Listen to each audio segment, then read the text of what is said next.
Jangan lupa subscribe, like, komen, dan share YouTube TVRI Bengkulu. Dan nyalakan loncengnya ya. Pemirsa, kerugian keuangan negara capai 500 miliar rupiah. 5 tersangka dugaan korupsi batubara Bengkulu tahun 2022-2023 terancam pasal tindak pidana pencucian uang atau TPPU. Tim penyidik pidana khusus Kejaksaan Tinggi Bengkulu pada Kamis 24 Juli 2025 mulai dari jam 9.30 waktu Indonesia Barat hingga 21 waktu Indonesia Barat melakukan penyitaan aset milik Baby Husi dan Saskia Husi, tersangka dalam kasus dugaan korupsi tambang batubara tahun 2022-2023, serta pihak terafiliasi lainnya. Aset milik kedua tersangka yang disita berupa 6 unit mobil mewah, sejumlah perhiasan, serta uang tunai senilai puluhan juta rupiah.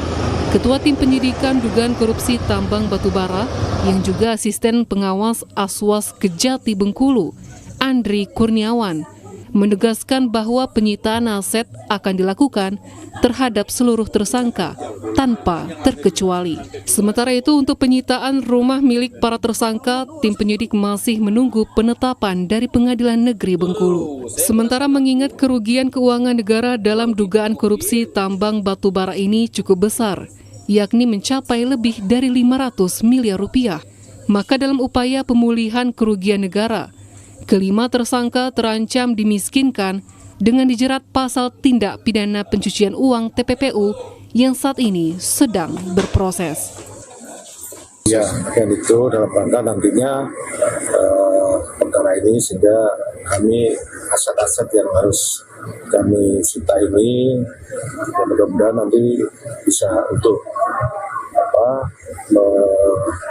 menutupi ataupun untuk proses kalau dalam tidak pemulihan bisa kemiskinan juga seluruh tersangka.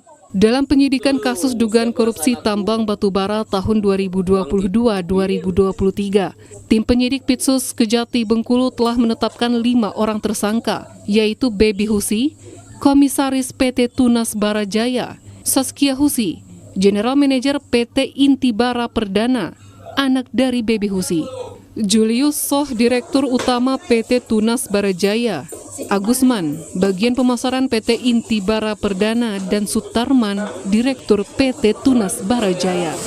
Kelima tersangka dijerat dengan pasal 2 ayat 1 junto pasal 18 ayat 2 dan 3, pasal 64 ayat 1 Undang-Undang RI nomor 20 tahun 2001 tentang pemberantasan tindak pidana korupsi tipikor junto pasal 55 ayat 1 ke 1 KUHP. Tim Liputan TVRI Bengkulu melaporkan.